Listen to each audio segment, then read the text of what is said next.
Hello students, previous year question discussion, system of particles and rotational motion oda fourth part of the session paaka porom. So in this session la enna topic cover panna porona kinematics of rotational motion about fixed axis and rolling motion. So normal or object straight line la move ஆகும்போது அதோட velocity, displacement, kinetic energy, work இது எல்லாமே linear நம்ம பார்த்திருப்போம். அதே ஒரு object roll ஆகும்போது rotate ஆகும்போது அதோட parameters like kinetic energy, work and displacement இதெல்லாம் எப்படி மாறுதுன்னு step by step நம்ம பார்க்க போறோம். So வீடியோவை skip பண்ணாம கடைசி வரைக்கும் பாருங்க. And questions பார்க்க போறதுக்கு முன்னாடி first time நம்ம சேனலை பார்க்குறீங்கன்னா இதே மாதிரி வீடியோஸ் பார்க்கிறதுக்கு மறக்காம நம்ம சேனலை subscribe பண்ணி பக்கத்துல இருக்க bell icon press பண்ணிக்கோங்க.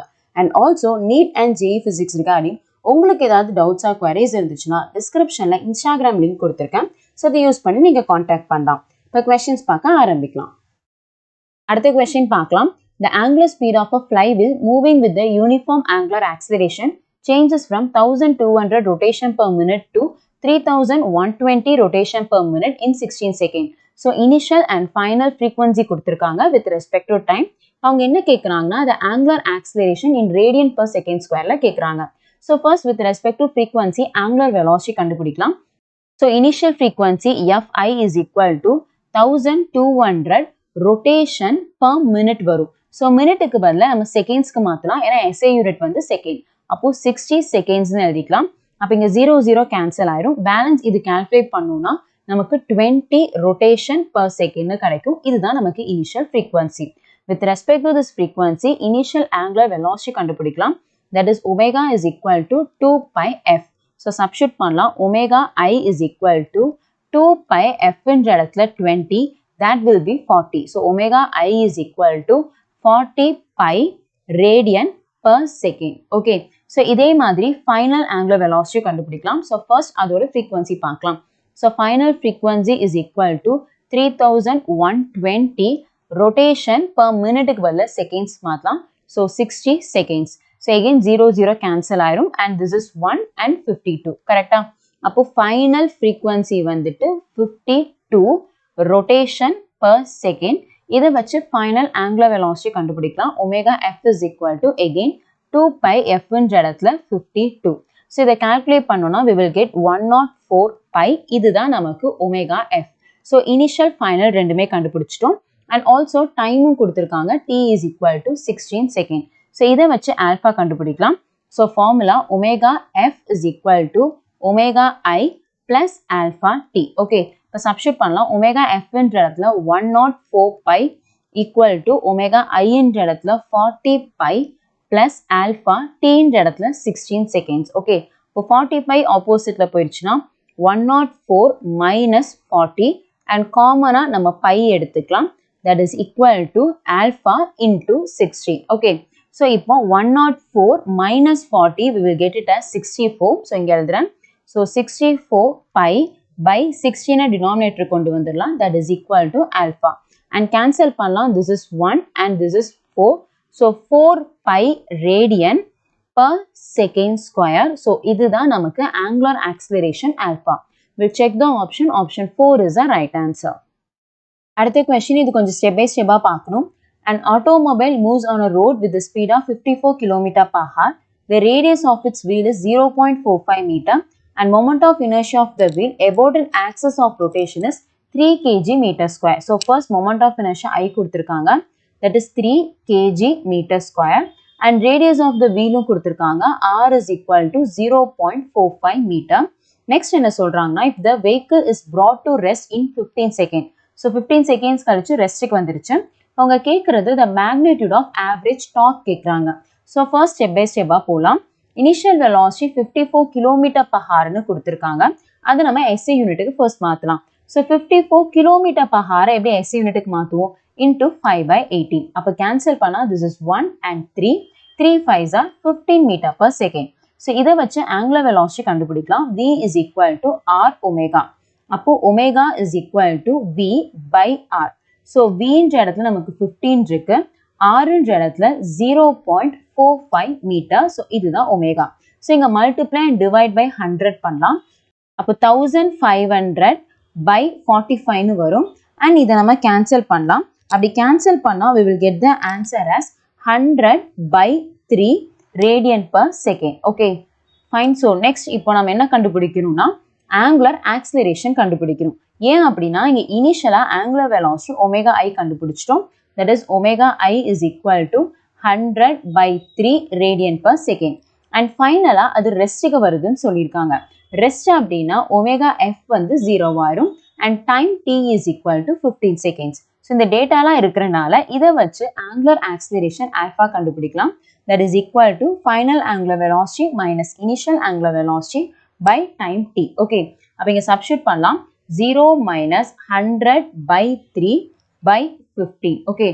அப்ப alpha is equal to minus 100/3 into 15 substitute பண்ணலாம். நம்ம 5th table கூட cancel பண்ணலாம். அப்படி cancel பண்ணா here it will be 3 and இங்க வந்து minus 20 வரும். So அப்போ minus 20/9 radian per second square வரும். இதை வச்சு torque கண்டுபிடிக்கலாம். So torque is equal to I alpha. Moment of inertia I நமக்கு தெரியும் which is 3. 3 into 20/9. அப்ப இது ரெண்டையும் cancel பண்ணா that will be 20/3 kg meter square second power minus 2. But optionல பாருங்க decimalல இருக்கு. அப்ப decimalக்கு மாத்திரோம்னா 6.66 போயிட்டே இருக்கும். So 6.66 kg meter square second power minus 2. We'll check the option. Option 1 is the right answer. Next one, a rope is wound over a hollow cylinder of mass 3 kg and radius 40 cm. What is the angular acceleration of the cylinder if the rope is pulled with the force of 30 Newton? First, நம்ம given data எடுத்துக்கலாம். Mass m is equal to 3 kg and radius r வந்துட்டு 40 cm னு சொல்லிருக்காங்க. அது 0.4 மீட்டர்னு எழுதிக்கலாம். And apply பண்ண force F is equal to 13 Newton. அவங்க கேட்கிறது angular acceleration. So torque வச்சு relate பண்ணலாம். So torque ஓட formula நமக்கு என்னன்னா first one I alpha ன்றது ஒரு formula. இன்னொரு formula torque is equal to R cross F னு சொல்லுவோம். So இங்க R ன்றதா radius. So first இங்க substitute பண்ணலாம். R ன்ற இடத்துல நமக்கு 0.4 இருக்கு. into நமக்கு 30 வரும். Okay. அப்ப இதை calculate பண்ணா you will get it as 12. அப்ப torque வந்து இங்க 12 Newton meter. First நம்ம torque கண்டுபிடிச்சிட்டோம். அடுத்து moment of inertia I கண்டுபிடிக்கலாம். So for hollow cylinder moment of inertia I is equal to mr square னு எடுத்துக்கலாம். So இங்க m ன்றது mass அது கொடுத்திருக்காங்க which is 3. அப்ப 3 into again radius வந்து 0.4 square. அப்ப இதை calculate பண்ணா 3 into 0.16 னு வரும். இதுதான் moment of inertia I. So இதை வச்சு torque ஓட relate பண்ணலாம். Okay. So அப்ப substitute பண்றேன் பாருங்க. இங்க torque is equal to I alpha and also torque என்ன நம்ம already கண்டுபிடிச்சிட்டோம் which is 12. That is equal to moment of inertia 3 into 0.16 into alpha. That is alpha is an angular acceleration. Cancel பண்ணலாம். This is 1 and இது வந்து 4. Again இது வந்து 1. இது வந்து 0.04. Opposite side வந்துச்சுன்னா 1/0.04 is equal to alpha. So multiply and divide by 100 பண்ணலாம். அப்ப 100/4 is equal to alpha. So alpha is equal to 25 radian per second square. Okay, we'll check the option. Option 2 is the right answer. Next one, a solid cylinder of mass 2 kg and radius 4 cm is rotating about an axis at the rate of 3 rotation per minute. So first, அவங்க என்னென்ன data தந்திருக்காங்கன்னா ஒரு solid cylinder இருக்கு, அதோட mass radius கொடுத்திருக்காங்க. அது rotate ஆயிட்டு இருக்கு with the rate of 3 rotation per minute. Okay. So அப்ப அதோட frequency F is equal to 3 rotation per minute. மினிட்டுக்கு பதிலா 60 seconds substitute பண்ணலாம். So that will be 1/20. So இதை வச்சு angular velocity கண்டுபிடிக்கலாம். Omega is equal to 2 pi f. So இது initial angular velocity omega I. அப்போ omega I is equal to 2 pi f ன்ற இடத்துல 1/20. That is equal to omega I is equal to pi/10 radian per second கிடைக்கும். Okay. அவங்க என்ன கேட்குறாங்கன்னா the torque required to stop after 2 revolution. So torque required to stop ன்றாங்க. அப்போ stop ஆகுதுன்னா final angular velocity goes to 0. And also அவங்க angular displacement 2 revolution னு கொடுத்திருக்காங்க. So ரொம்ப simple, நமக்கு 1 revolution அப்படின்றது 2 pi. அப்போ இங்க 2 pi revolution அப்படின்னா நமக்கு 2 pi into 2 pi னு வரும். இதுதான் angular displacement theta. Okay. So இப்போ torque கண்டுபிடிக்கலாம். So torque கண்டுபிடிக்கிறதுக்கு நம்ம angular acceleration கண்டுபிடிக்கணும். That is alpha is equal to omega f square minus omega I square by 2 theta. Okay, அப்ப அப்படியே substitute பண்ணலாம். Alpha is equal to omega f என்ற இடத்துல 0 minus omega I என்ற இடத்துல pi square by 10 square 100 by 2 theta என்ற இடத்துல நமக்கு 2 pi into 2 pi that will be 4 pi square. So இதுதான் நமக்கு alpha. Okay, so இப்போ reform பண்ணலாம். That is alpha is equal to pi square by 100 into 2 into 4 pi square. Okay, அப்போ pi square cancel ஆயிடுச்சு. Alpha is equal to இங்க minus வரும் minus 1 by 800. Okay, இதுதான் நமக்கு alpha. இதை வச்சு torque கண்டுபிடிக்கலாம். Torque is equal to I alpha. I என்றது moment of inertia of the solid sphere. அப்போ அதோட formula m r square by 2 into alpha. So m என்ற இடத்துல mass 2 kg, radius என்ற இடத்துல 4 into 10 power minus 2 the whole square by 2 into alpha என்ற இடத்துல 1 by 800. Okay, so இப்போ இதெல்லாமே cancel பண்ணலாம். அப்போ இங்க cancel பண்ணோம்னா நமக்கு 2 cancel ஆயிரும். Balance torque is equal to 16 into 10 power minus 4 by 800. Okay, அப்போ cancel பண்ணா this is 100 and இது வந்து 2. இது மேலே போச்சுன்னா 10 power plus 2. அப்போ இங்க சேரும்போது 2 into 10 power minus 6 Newton meterன்னு கிடைக்கும். இதுதான் நமக்கு torque. We'll check the option. Option 2 is the right answer. Next question. A solid cylinder of mass 50 kg and radius 0.5 meter is free to rotate about horizontal axis. A massive string is wound around the cylinder with one end attached to it and another hanging freely. So என்ன சொல்கிறாங்கன்னா ஒரு solid cylinder இருக்குது, அதோட mass and radius கொடுத்துருக்காங்க. So ஒரு string வச்சு ஒரு எண்டை வந்து அந்த சாலிட் சிலிண்டரில் கனெக்ட் பண்ணியிருக்காங்க, இன்னொரு எண்டை வந்து ஃப்ரீயாக வச்சுருக்காங்க. ஸோ இப்போ அவங்க கனெக்ட் பண்ண ஸ்ட்ரிங்கோட டென்ஷன் என்னன்னு கேட்குறாங்க. If the angular acceleration is 2 revolution per second square. So first given data எடுத்துக்கலாம். Mass is equal to 50 kg and radius r is equal to 0.5 meter and angular acceleration alpha is equal to 2 revolution per second. அப்போ இது alpha கிடையாது, இது வந்து frequency. அதிலிருந்து நம்ம angular acceleration கொண்டு போய்க்கலாம். ஓகே, ஸோ அப்போ f is equal to 2 revolution per second square. Okay, so next என்ன கேட்குறாங்க, டென்ஷன் தான் கேட்குறாங்க. அண்ட் ஆல்சோ இது ரொட்டேட் ஆகுதுன்னு சொல்லிட்டாங்க. ரொட்டேட் ஆகுதுன்னா we will have torque. So டார்க்கோட formula I alpha.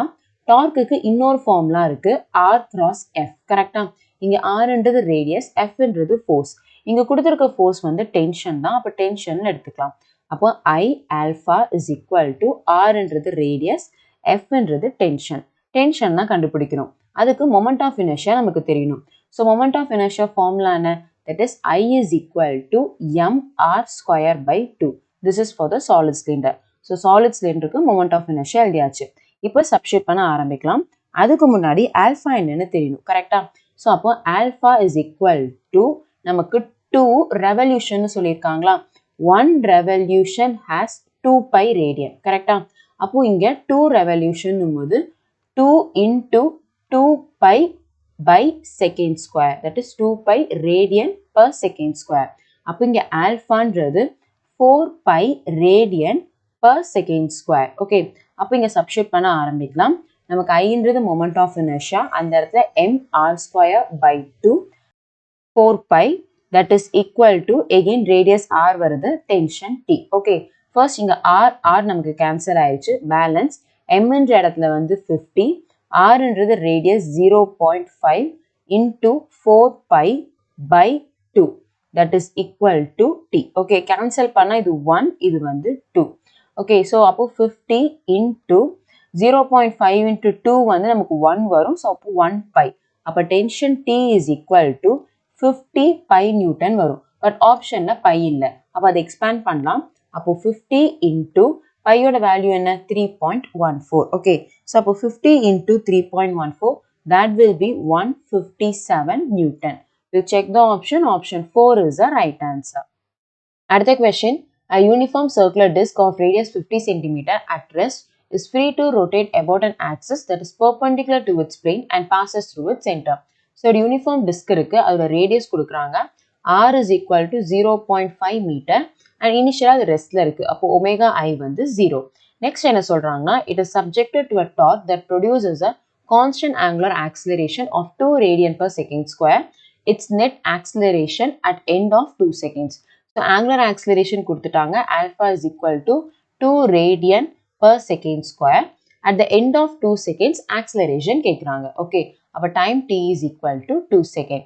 So first of all, acceleration கண்டுபிடிக்கிறதுக்கு நமக்கு மெயினா அதோட தியரி தெரிஞ்சிருக்கணும். Acceleration ஒரு ஆப்ஜெக்ட் சர்க்குலரா சுத்தும்போது ரெண்டு acceleration இருக்கும். ஒன்னு tangential acceleration, இன்னொன்னு centripetal acceleration. So first நம்ம tangential acceleration கண்டுபிடிக்கலாம். Tangential acceleration is equal to r alpha. So இதான் அதோட direct formula, தெரியலனா நோட் பண்ணிக்கோங்க. So r என்றது நமக்கு radius which is 0.5, alpha என்றது கொடுத்திருக்காங்க that is 2. அப்போ 0.5 into 2 that will be 1. அப்போ 1 meter per second square. Tangential acceleration கண்டுபிடிச்சிட்டோம். அடுத்து நம்ம centripetal acceleration கண்டுபிடிக்கணும், that is AC is equal to r omega square. But omega நமக்கு தெரியாது, அதுவும் இது final angular velocity, அது நமக்கு தெரியாது. But அது நம்மளால கண்டுபிடிக்க முடியும். எப்படின்னா using equation of motion in the form of angular, that is omega f is equal to omega I plus alpha t. So இது வந்து b is equal to u plus at format தான், அதுதான் நம்ம angularல எழுதியிருக்கோம். இப்போ இங்க omega f தான் கண்டுபிடிக்கணும். So omega f is equal to omega I வந்து 0 plus alpha என்றது 2 time t என்றது 2 தான். கரெக்டா? அப்போ 2 2s are 4. So omega f is equal to 4 radian per second. Okay, அப்போ அப்படிங்க substitute பண்ணலாம். r என்ற இடத்துல நமக்கு 0.5, omega f என்ற இடத்துல நமக்கு 4, so 4 squareனு வரும். So 0.5 into 4 square நமக்கு என்னது 16. Okay, அப்போ இதை calculate பண்ணலாம். So 8 meter per second squareனு கிடைக்குது. Okay, so அப்போ ரெண்டு acceleration கண்டுபிடிச்சிட்டோம். இதை வச்சு net acceleration கண்டுபிடிக்கலாம். So A is equal to square root of centripetal acceleration square plus tangential acceleration square. Okay, that is equal to square root of இங்க 8 square வரும் plus 1 square. So அப்போ 8 square வந்து 64 plus 1 வந்து 65. அப்போ root 65 வரும். So approximate பார்க்கலாம், root 64 என்றது 8. அப்போ இங்க நமக்கு 8.01 something கிட்ட தான் வரும். அப்போ approximate நம்ம 8 நே எடுத்துக்கலாம். So 8 meter per second square. We'll check the option. Option 4 is the right answer. Next one, a disc of radius 2 meter and mass 100 kg rolls on a horizontal floor. Its center of mass has a speed 20 cm per second. How much work is needed to stop it? ஒரு disk இருக்கு, அதுக்கு mass and radius கொடுத்திருக்காங்க, அது roll ஆயிட்டு இருக்கு and அதோட ஸ்பீடும் கொடுத்துட்டாங்க. அவங்க கேட்கறது work done to stop it. அப்போ workன்றது நமக்கு change in kinetic energy. So change in kinetic energy na நமக்கு final minus initial. And also அவங்க stop ஆகுதுன்னு சொல்றாங்க. Stop ஆகுதுன்னா final kinetic energy 0 ஆயிரும். Balance நம்ம initial kinetic energy மட்டும் கண்டுபிடிச்சா போதும். And roll ஆகுதுன்னு சொல்லிட்டாங்க. அப்போ both translation and rotational இருக்கும்.